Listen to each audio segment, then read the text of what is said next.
Dans son livre Antifragile, l'auteur Nassim Taleb parle de l'importance de la pensée négative, ou plutôt de l'analyse pessimiste des situations, des problèmes et de la planification future.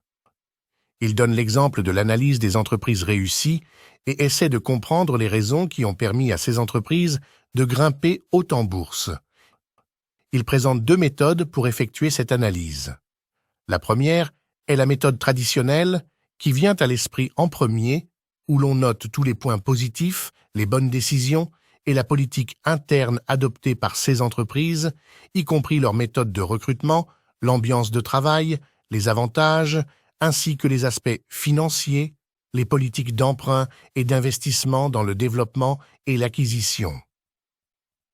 Après avoir rassemblé toutes ces informations, l'étape suivante consiste à rechercher d'autres entreprises qui appliquent ces mêmes principes. Vont-elles réussir à monter aussi haut que leurs prédécesseurs? L'auteur découvre que, bien qu'il soit possible de trouver des milliers d'entreprises dans le monde qui appliquent les mêmes règles, seule une très petite minorité réussira réellement, tandis que les autres suivront un chemin ordinaire, reculeront ou même s'effondreront. Cela signifie que la recherche de points positifs n'est pas très utile. L'auteur propose alors une autre méthode, la pensée négative. Cela signifie faire l'inverse de ce qui a été fait dans la première méthode.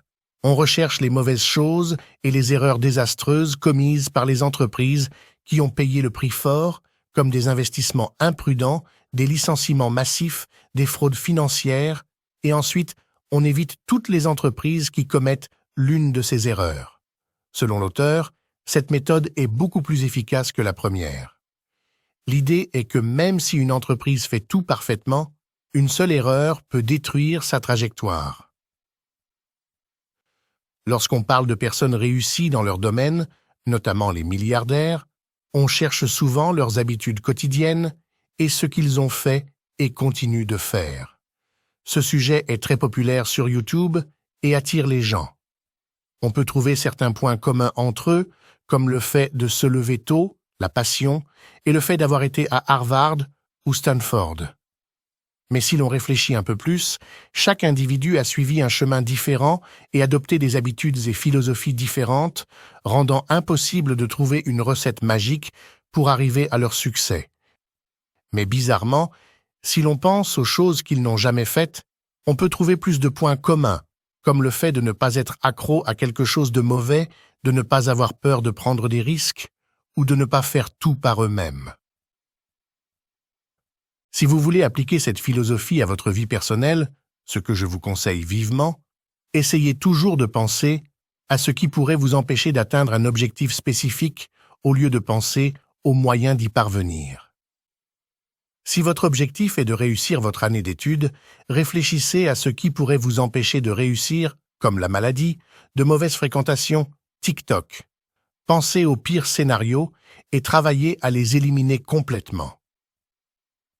Si votre ambition est d'atteindre un certain montant d'argent, après avoir tracé le plan nécessaire, pensez aux choses qui, si vous les faites, vous feraient manquer votre objectif.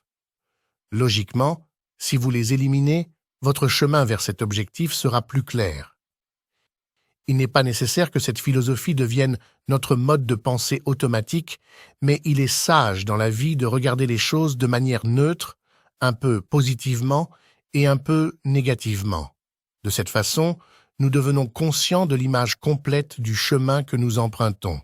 Nous gardons l'espoir, l'optimisme et la positivité tout en anticipant tous les problèmes possibles, sachant qu'au moins quelques-uns se produiront. C'est une partie essentielle du jeu et nous devons y faire face. Enfin, si vous trouvez que cette vidéo a apporté de la valeur à votre vie, laissez-nous un like et allez regarder l'une des 2 vidéos qui s'affichent à l'écran.